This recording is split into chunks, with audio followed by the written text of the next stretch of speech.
Waziri Ofisi ya Rais Mipango na Uwekezaji, Mheshimiwa Profesa Kitila Alexander Mkumbo aje ahitimishe hoja yake.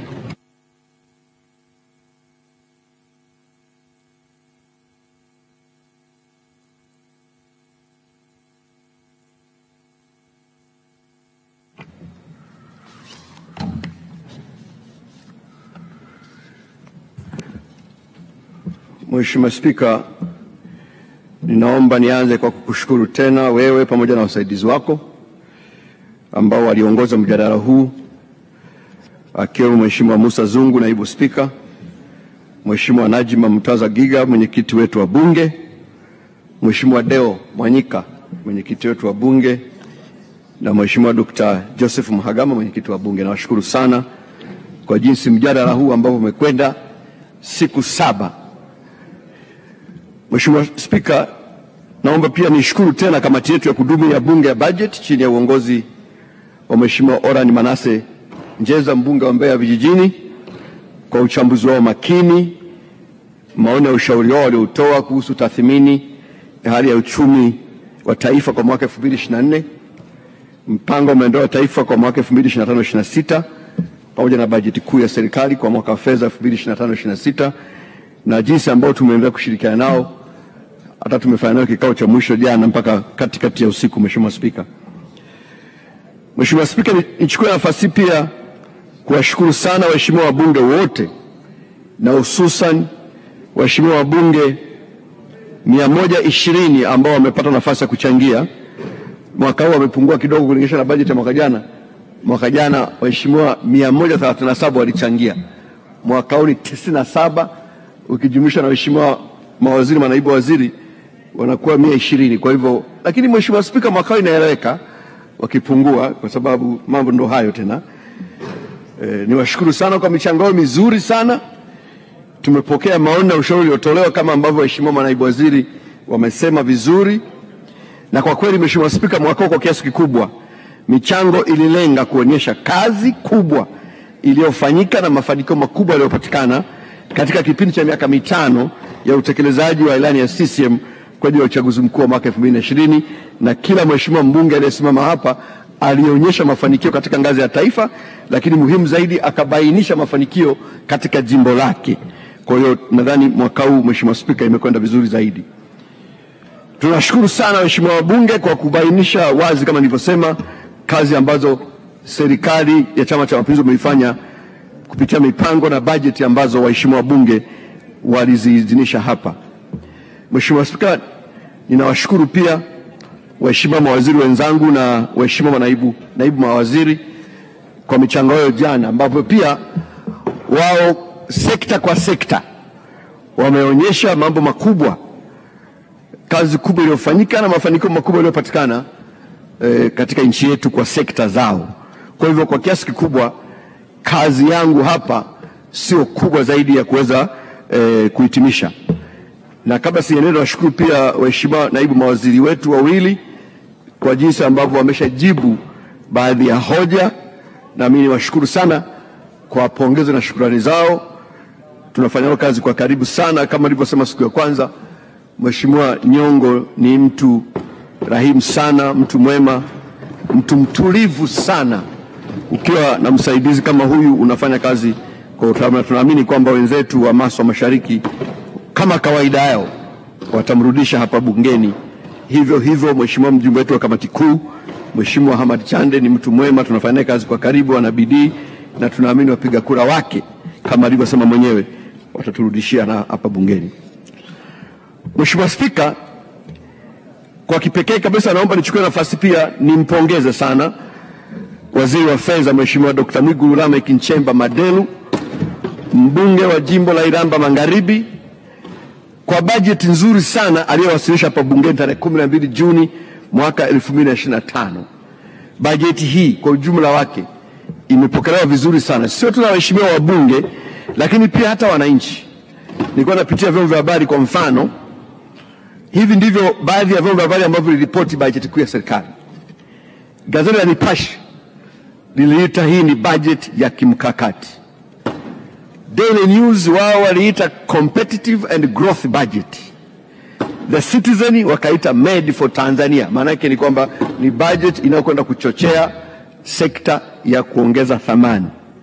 Mwananchi wao waliita pia budget ya kimkakati.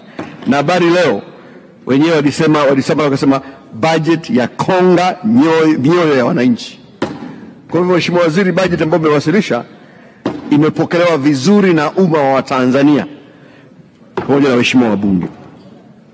Mheshimiwa Spika, niseme pia kwamba sisi wote hapa mbele huku front bench ni mawaziri na tunafanya kazi kwa timu tukitafsiri na kutekeleza maono, maelekezo na miongozo ya Mheshimiwa Rais pamoja na kusimamia utekelezaji wa sera na mipango mbalimbali ya serikali tunayoipitisha hapa bungeni. Hata hivyo, waheshimiwa mawaziri wenzangu watakubaliana nami nikimpa pongezi za ziada Mheshimiwa waziri mwenzetu, waziri wa fedha, kwa sababu kwa kweli yeye ndiye hutangaza kodi, na kwa asili yake kodi huleta lawama.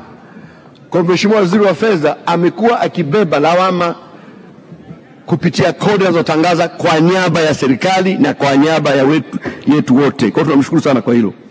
Pamoja na yote, Mheshimiwa Nchemba amejitahidi sana kufanya kazi yake vizuri, na ndio maana leo hii tunajivunia miradi mikubwa iliyotekelezwa, kama ni Mwalimu Nyerere bwawa, kama ni SGR, kama ni madaraja makubwa. Tusisahau kiwezeshi kikubwa ni fedha ambazo Mheshimiwa Dr. Nchemba alizisimamia vizuri. Mheshimiwa Nchemba, tunakupongeza sana na kwa kazi nzuri uliyoifanya kwa nchi hii kwa miaka hii tangu uwe waziri wa fedha, na kwa wakilishi wako makini. Sina shaka kwamba wananchi wenzangu na ndugu zangu wa Iramba Magharibi watakurudisha bungeni hapa kwa kura za kishindo. Mheshimiwa Spika, nitoe tu ufafanuzi wa mambo machache, kwa sababu kama nilivyosema, kwa kweli kwa kiasi kikubwa hoja ambazo waheshimiwa wabunge walizitoa ilikuwa ni kuonyesha kazi na mafanikio ambayo yamefanyika, lakini tumie nafasi kutoa ufafanuzi wa baadhi ya hoja chache ambazo ziliibuka hapa, lakini pia zilizoibuka hata nje ya bunge hili katika mijadala mbalimbali ambayo ilijadili budget pamoja na mpango wetu wa maendeleo. Mheshimiwa Spika, moja ya eneo lilijitokeza hapa ni tafsiri ya ukuaji wa uchumi. Baadhi ya wananchi na wachambuzi wamehoji maelezo yetu kuhusu afya ya uchumi wetu, hususan pale tuliposema kwamba uchumi wetu umeendelea kuwa himilivu katikati ya mdororo wa uchumi wa dunia. Mheshimiwa Spika, duniani kote afya ya uchumi jumla hupimwa kwa mambo makubwa mawili. Kwanza, tunaangalia ukuaji wa pato la taifa, na pili, tunaangalia mfumuko wa bei. Hakuna nchi yoyote, hakuna mwanachumi yoyote atakayezungumzia uchumi bila kutaja hivi vigezo viwili. Kwa hivyo tukishakuwa na hivi vitu viwili, ndio tunaangalia sasa ni kwa namna gani ukuaji huu unaenda kutafsirika katika maisha ya watu. Tunaangalia maendeleo ya watu, afya, elimu na kadhalika na kadhalika. Kwa hiyo tunayazungumza hapo, tunatumia vigezo ambavyo vinatumika duniani kote na tunajilinganisha nacho. Sasa kwa mfano, na unapozungumzia maendeleo ya ukuaji wa uchumi, huangalii tu mara moja, unaangalia trend, mwenendo ukoje. Ndio maana ukisoma kitabu chetu cha mpango kinazungumzia mwenendo wa hali ya uchumi, unalinganisha mwaka uliopita na leo, na unatumia kigezo hicho kuweza kuproject tunapoenda. Kwa hiyo ukiangalia kwa mfano mwenendo wa uchumi duniani, wastani wa ukuaji wa uchumi wa dunia mwaka 2020 ulikuwa hasi negative 2.7, 2021 6.6, 2022 3.6, 2023 3.5, 2024 3.3, na unatarajia mwaka kesho ushuke iwe 3.1. Kwa utaona uchumi, wastani wa uchumi wa dunia unavyoyumba, utapanda hapa, utashuka hapa. Nchi zilizoendelea kubwa hizo ambazo tunazifahamu, mwaka 2020 ilikuwa hasi 4, 2021 6, 2022 2.9, 2023 1.7, 2024 1.8. Nchi zinazoibukia nazoendelea, emerging countries hizi kubwa ambazo zinakuja kama China na zingine, mwaka 2020 Haas 1.7, 2021 7, 2022 4.1, 2023 4.7, 2024 4.3. Unaona vile vile jinsi ambavyo unayumba. Nchi za Asia zinazoendelea mwaka 2020 Haas 0.5, 21 7.8, 22 4.7, 23 6.1, 24 5.3. Tazama kwetu sasa. Nchi za SADC, nchi za kusini mwa Afrika ambamo sisi tumo, wastani mwaka 2020 Haas 4.5, 2021 5.3, 2022 4, 2023 ukaruka 15.2, 2024 1.5. Unaweza kuona jinsi ambavyo wastani wa uchumi hata nchi za kusini mwa Afrika unavyoyumba. Twende karibu nchi za Afrika Mashariki EAC ambamo sisi tumo, mwaka 2020 -1, hasio maana kulishuka, 2021 5.3, 2022 4, 2023 5.2, mwaka jana 2024 1.5. Samahani Mheshimiwa Spika, SADC 2023 ilikuwa 3.9 sio 15, na nchi za EAC mwaka 2023 5.2. Tanzania kwa miaka mitano, mwaka 2020 4.8, 2021 4.9, 2022 4.7, 2023 5.1, 2024 5.5. Maana yake nini? Namba moja, hatujawahi kwenda kwenye hasi. Hatujawahi. Lakini pia pamoja na changamoto zote ambazo dunia ilikumba, utaona kwamba sisi tulibaki fairly stable. Kwa hiyo tunasema katikati ya mdororo wa uchumi wa dunia, uchumi wa Tanzania umebaki kuwa imara, umebaki kuwa stahimilivu. Takwimu zinasema hivyo. Ukienda kwenye mfumuko wa bei, mwaka jana dunia nzima ulikuwa 6.7, 2023 mwaka jana 5.8. Nchi ya SADC ambao si mtumo, wastani mfumuko wa bei 50.3 mwaka jana, mwaka 2023. Mwaka jana 2024 54.6. Nchi za EAC wastani mwaka 2023 15.5, 2024 23.4. Tanzania 2023 mfumuko wa bei 3.8, mwaka jana 2024 3.1. Kwa miaka 10 mfululizo mfumuko wa bei wa Tanzania umebaki ndani ya wigo kati ya 3.5. Sasa tukisema haya, Mheshimiwa Spika, tukizungumza haya tunazungumza tu ukweli wa kitakwimu. Na sisi pamoja na hali yote, pamoja na hali hiyo, uchumi wetu umeonyesha ustahimilivu wa hali ya juu sana. Katika kipindi cha miaka 20 uchumi wetu umeweza kukua kwa wastani wa 6.2, 20 years consecutively. Lengo letu la muda mrefu kama taifa, tunataka kuona uchumi wetu unakuwa angalau kwa asilimia kati ya 8 mpaka 10 kama alivyosema Profesa Muhongo, ili uweze kuongeza kasi ya kupunguza maskini na kuweza kuzalisha ajira. Ndio lengo letu, na ndio maana kwenye dira inayokuja tumeweka wazi, Mheshimiwa Spika, kwamba kiwango cha kuwa uchumi kiwe ni hicho. Nataka twende tukuze uchumi zaidi, tufikie angalau dola za Kimarekani trilioni 1 ifika mwaka 2050. So Mheshimiwa Spika, tunaposema hivi hatujivuni wala hatusemi kwamba tumeendelea sana au safari yetu imeisha au ghafla uchumi wetu umekuwa mkubwa kuliko wote duniani. Hapana. Tunachosema na ambacho taasisi zote za kifedha duniani, Benki ya Dunia, IMF, Benki ya Afrika na kadhalika, zinasema ni kwamba uchumi wetu umeendelea kuwa imara na himilivu katikati ya mdororo na majanga ya kidunia.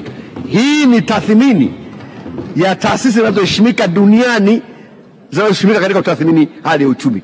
na Mheshimiwa Waziri wa Fedha amekuwa akieleza kila mara hapa juu ya tathmini ya taasisi ya kutathmini madeni kama za Moody's. Na sababu kubwa ya hali hii, Mheshimiwa Spika, ni kwamba uchumi wetu hautegemei sekta moja. Tumefanikiwa sana katika kunyumbulisha uchumi wetu. Uchumi wetu unabebwa na sekta nyingi, sio moja, ikiwemo kilimo, utalii, huduma, viwanda, madini, sekta ya ujenzi, usafiri na kadhalika. Tofauti na nchi nyingi sana wanategemea zao moja, likiyumba zao hilo basi uchumi unayumba. Sisi natusaidia sana hii kuwa na uchumi wa namna hii. So, Mheshimiwa Spika, kama nilivyosema, siku 7 tulizokaa hapa kujadili bajeti hii, tumeonyesha kwa sauti na mifano hatua kubwa tuliopiga katika nyanja mbalimbali katika miaka hii minne.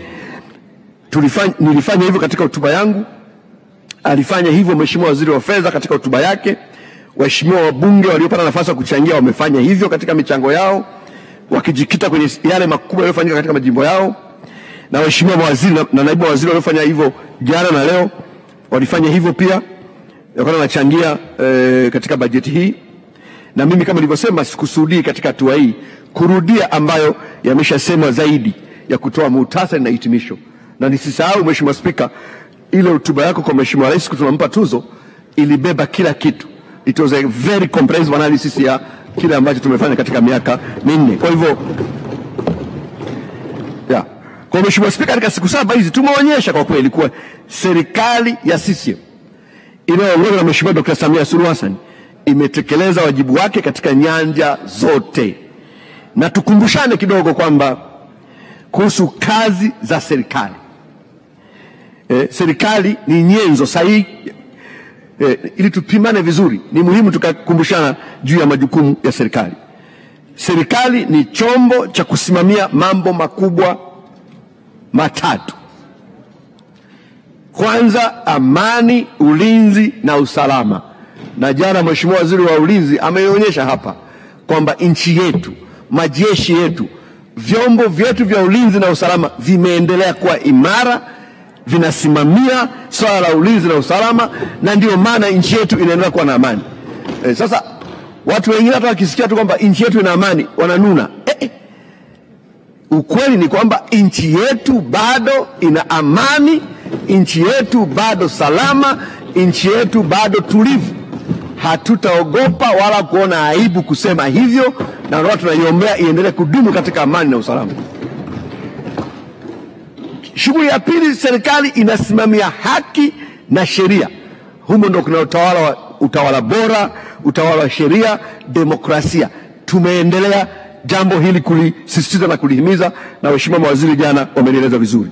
Tatu, serikali ni chombo cha kusimamia maendeleo. Maendeleo gani? Mosi, huduma za uchumi. Ndio maana tunajenga barabara, tunajenga reli, tunajenga maviwanja ya ndege, tunaweka umeme. Zote hizi ni huduma za uchumi ambazo serikali ni jukumu lake la msingi, na tumeonyesha hapa katika wakati tofauti jinsi ambavyo serikali imewekeza katika mabarabara, katika mareli, katika umeme, katika maji na kadhalika na kadhalika. Serikali vile vile inashughulikia huduma za jamii, mambo ya elimu, afya, maji na kadhalika. Na tumeonyesha hapa jinsi ambavyo Mheshimiwa Waziri wa Elimu jana, Mheshimiwa Waziri wa Afya, Mheshimiwa Waziri wa Maji na kadhalika walieleza mambo ambayo tumeyafanya. Lakini serikali ina jukumu la kuweka mazingira wezeshi katika kufanya shughuli za kiuchumi, uzalishaji, uwekezaji, biashara na kadhalika na kadhalika.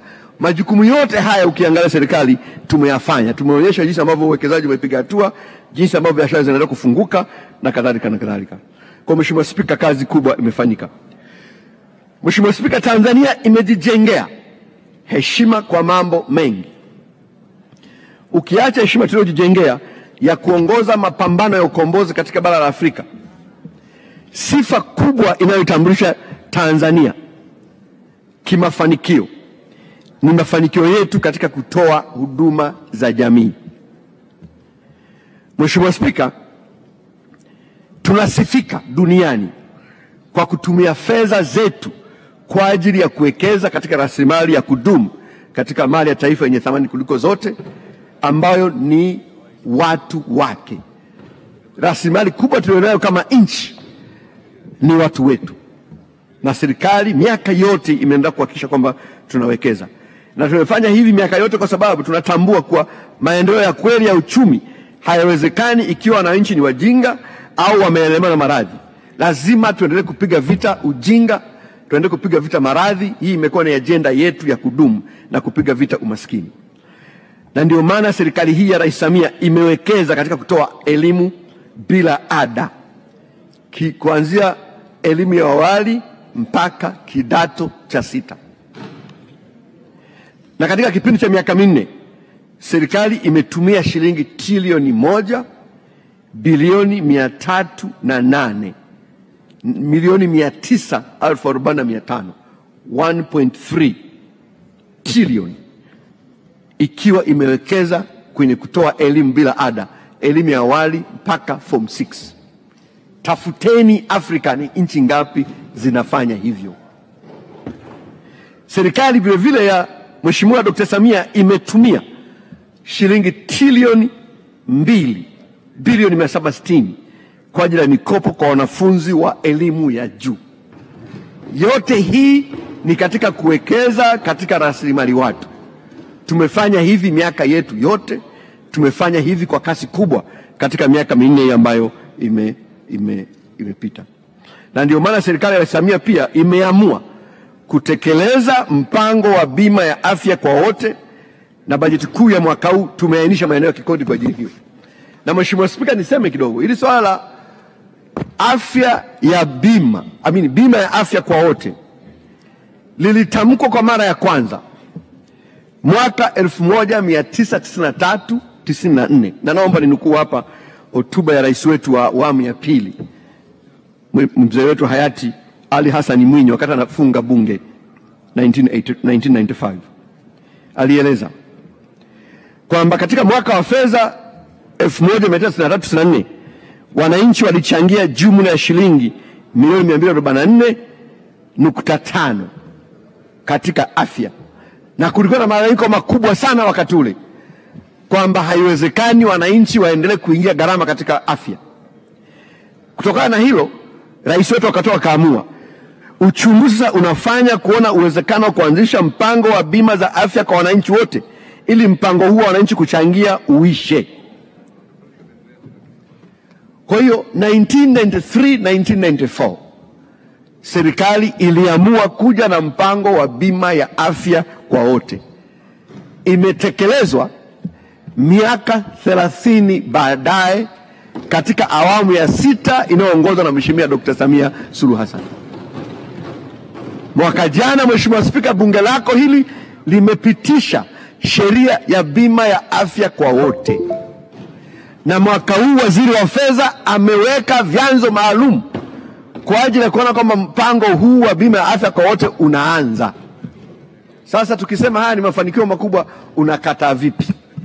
Miaka 30 baadaye ndiyo tunatekeleza bima ya afya kwa wote. Mheshimiwa Spika, ningekuwa kwenye mkutano wa hadhara ningetamka neno fulani, ngoja tuendelee. Mheshimiwa Spika, hakuna shaka kwa maelezo haya, hakuna shaka kwa maelezo kwamba katika miaka hii minne ya uongozi wa Dr. Samia kazi kubwa imefanyika na mafanikio makubwa yanapatikana. Sasa wale ambao hawaoni, naomba niazime maneno ya rais wa awamu ya pili kama nilivyosema awali, hayati Ali Hassan Mwinyi katika hotuba yake ya kulivunja bunge la 6 aliyoitoa tarehe 24 Julai mwaka 1995 baada ya kuwa ameeleza mafanikio ya serikali yake yaliyopatikana katika kipindi cha miaka 10 ya utawala. Alisema hivi, na nukuu: waheshimiwa wabunge, asiye yaona maendeleo kwa sababu macho ni magonjwa atege masikio asikilize haya tunayosema. Na ningeweza kusema, waheshimiwa wabunge, asiye yaona maendeleo kwa sababu macho ni magonjwa atege masikio asikilize haya tunayoyasema. Kwa hiyo Mheshimiwa Spika, baadhi ya watu kukataa kuona maendeleo katika jamii yetu haijaanza leo. 1995 mzee wetu Ali Hassan Mwinyi aliliona hili, lakini akasema kama macho ni changamoto, tega sikio lako. Muhimu ni kwamba wananchi walio wengi wanaona na wanaunga mkono kazi inayofanywa na serikali ya CCM. Hii ndio jambo la msingi. Na Mheshimiwa Spika, nilipotoa takwimu juzi wananchi wangapi wanaunga mkono serikali hii. Maneno mengi yamezungumzwa kwenye mitandao, lakini unapinga takwimu kwa takwimu. Mimi nimeeleza takwimu, nimeeleza chanzo chake, nikawapa mpaka link ipo. Kaangalie Afrobarometer Research Survey ya mwaka 2024 inasema nini nchi mbalimbali za Afrika. Ni ukweli kwamba Watanzania walio wengi wanaunga mkono serikali ya CCM. Huu ni utafiti. Ni utafiti. Na mimi nimeshiriki kwenye mambo kwa muda mrefu kidogo. Kwa hiyo hapa tuzungumzii mambo, tunazungumzia utafiti. Utafiti upingwa kwa utafiti, sio kwa hasira. Utafiti huwezi kufuta kwa hasira. Leta utafiti mwingine ambao una challenge utafiti uliopo. Kwa sasa utafiti tunao unaonyesha kwamba Watanzania wengi, moja, wanaridhishwa na kazi ya serikali ya CCM. Pili, Watanzania walio wengi wanaunga mkono rais wao Dr. Samia Suluhu Hassan. Sitaki kusema siri hapa kwa sababu Mheshimiwa Spika, nimeshiriki kwenye tafiti hizi kuelekea uchaguzi mkuu. Chama cha Mapinduzi hakiingii kwenye uchaguzi bila utafiti. Tumefanya utafiti, hali ni nzuri sana.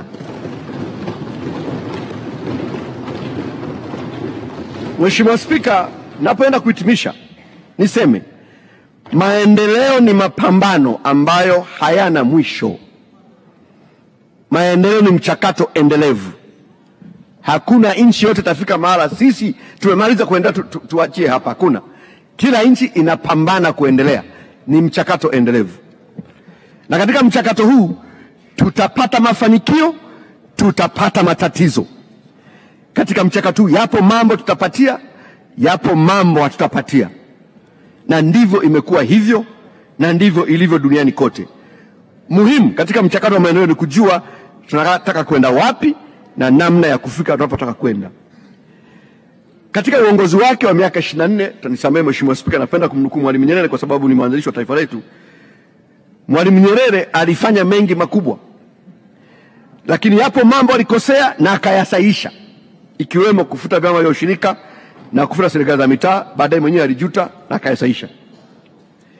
Katika hotuba yake ya mwisho bungeni wakati anaaga rasmi kama rais, alihitimisha kwa kueleza mafanikio yake makubwa na matatizo aliyokuwa ameyaacha kwa mrithi anayekuja.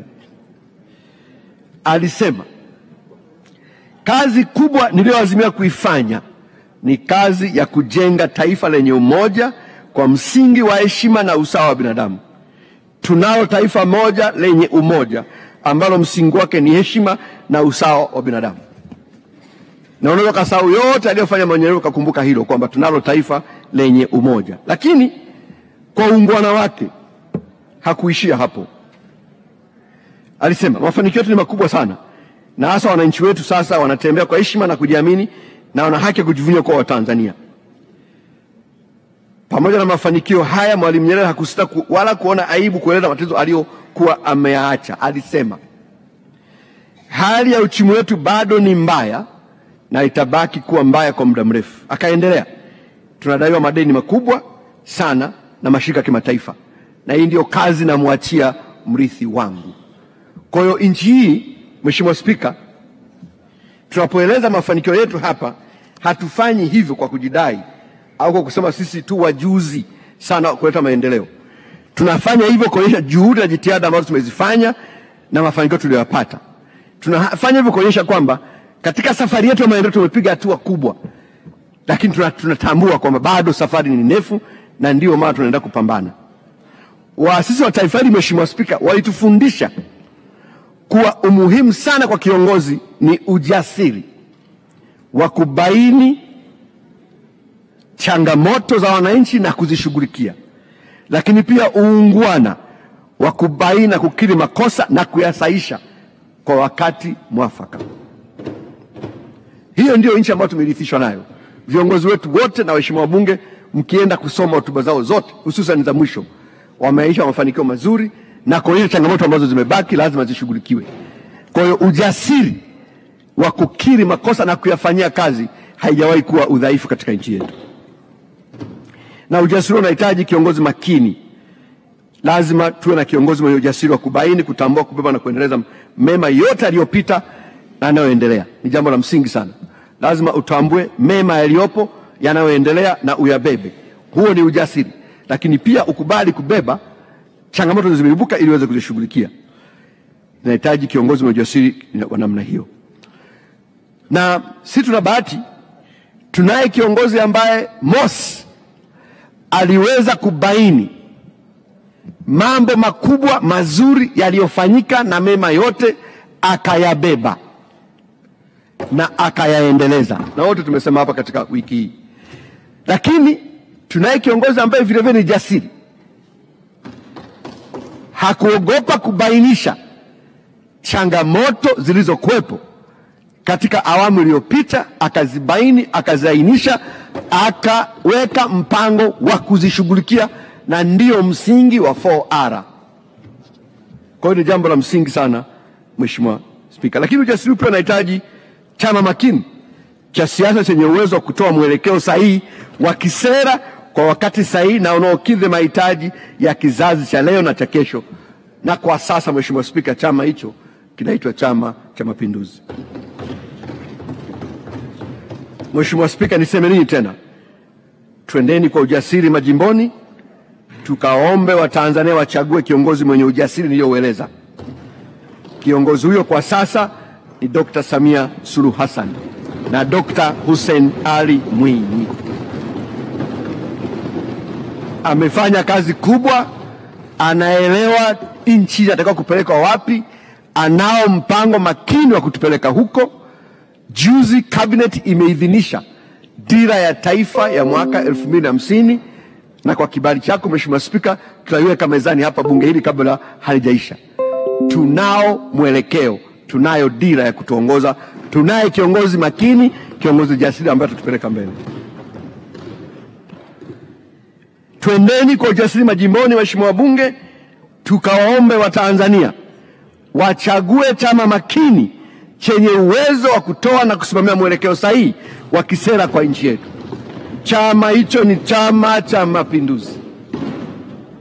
Niwatakie kila laheri, tuombeane afya njema ya kimwili, ya kiroho, lakini pia afya njema ya kisiasa majimboni mwetu. Mheshimiwa Spika, nihitimishe kwa shukurani kuitumikia nchi yetu, Mheshimiwa Spika, na wananchi katika nafasi ya uongozi kama huu tulionao sisi mawaziri na sisi waheshimiwa wabunge. Ni heshima ambayo hakuna yeyote hapa anaweza kusema alistahili. Tumepata heshima kubwa kutoka kwa wananchi wa nchi hii kukaa hapa miaka 5 kutafakari mustakabali wao. Ni heshima kubwa ambayo tunaishukuru sana, ambayo wananchi wetu wametupa, na kwamba sio kwamba sisi tulikuwa tunastahili sana, tumepata heshima. Binafsi namshukuru sana Mheshimiwa Dr. Samia Suluhu Hassan kwa imani na heshima alionipa kutumikia serikali yake kwa nafasi ya uwaziri. Nimshukuru pia hayati Dr. John Pombe Magufuli ambaye aliniona mapema akaniteua kwa katibu mkuu na baadaye kwa waziri. Lakini mwaka 2021 Mheshimiwa Dr. Samia Suluhu aliniona akaniteua kwa waziri wa viwanda na biashara na baadaye kwa waziri wa nchi, ofisi ya Rais, mipango na uwekezaji. Ni heshima ambayo imeweka alama ya kudumu katika maisha yangu yote. Ninamshukuru sana. Ninawashukuru sana wananchi wa jimbo la Ubungo jijini Dar es Salaam kwa imani hao na hata kunichagua kwa mbunge wao. Ni kupitia kura zao ambazo zimenipatia fursa ya kuweza kuonekana katika nchi hii na hata viongozi wetu kuniona na kuniteua katika nafasi mbalimbali za uongozi. Ninawaheshimu na nitawaheshimu daima wananchi wa jimbo la Ubungo. Nitawaheshimu na kuheshimu daima Chama cha Mapinduzi ambacho kilinipa nafasi ya kugombea.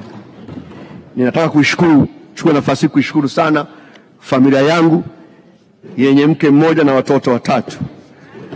Ninamshukuru sana mke wangu Prosista na vijana wangu 3 kwa jinsi ambavyo wananipa ushirikiano na kunipa amani. Waheshimiwa wabunge, kufanya hizi kazi unahitaji uwe na amani ya kimwili na kiroho. Tunaipata amani hiyo kwa kiasi kutoka kwenye familia zetu. Familia ziheshimiwe sana, ni muhimu sana katika maisha yangu, na mimi familia yangu ninaishukuru sana kwa sababu inanipa fursa na amani ya kutumikia nchi. Mungu awabariki sana. Mheshimiwa Spika, ninamtukuza Mungu kwa yote. Tutasema yote hapa, tunasema hapa na kufanya yote, lakini hakuna tuliwezalo bila Mungu. Hata kuonekana kwetu na hata viongozi wetu wakatuona ni neema tu ambayo tumeipata. Sisi kuwepo hapa katika nafasi hizi sio kwamba ni wajanja sana au tu wajuzi sana. Hapana, ni kwa neema tu. Na mliruhusu Mheshimiwa Spika, uniruhusu ninukuu tena maneno matakatifu kutoka kwenye Biblia niliyosoma siku kwenye mkutano mkuu wa Chama cha Mapinduzi pale Jakaya Kikwete Convention. Nao ni Mhubiri 9:11 yanayosema, nikarudi na kuona chini ya jua ya kwamba si wenye mbio washindao katika michezo, wala si walio hodari washindao vitani, wala si wenye hekima wapatao chakula, wala si watu wa ufahamu wapatao mali, wala wenye ustadi wapatao upendeleo, lakini wakati na bahati wapata wote. Kwa Mheshimiwa Spika, vyeo hivi bahati mbaya wakati mwingine huja na kiburi. Tusisahau kwamba sisi hatupo hapa kwa sababu ni wa maana sana, isipokuwa wakati na bahati ulikuwa ni wa kwetu.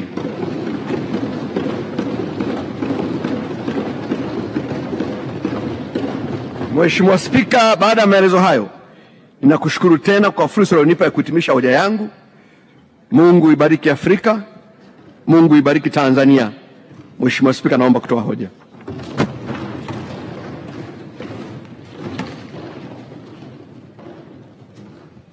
Mheshimiwa Bunge, hoja imeungwa mkono. Asanteni sana.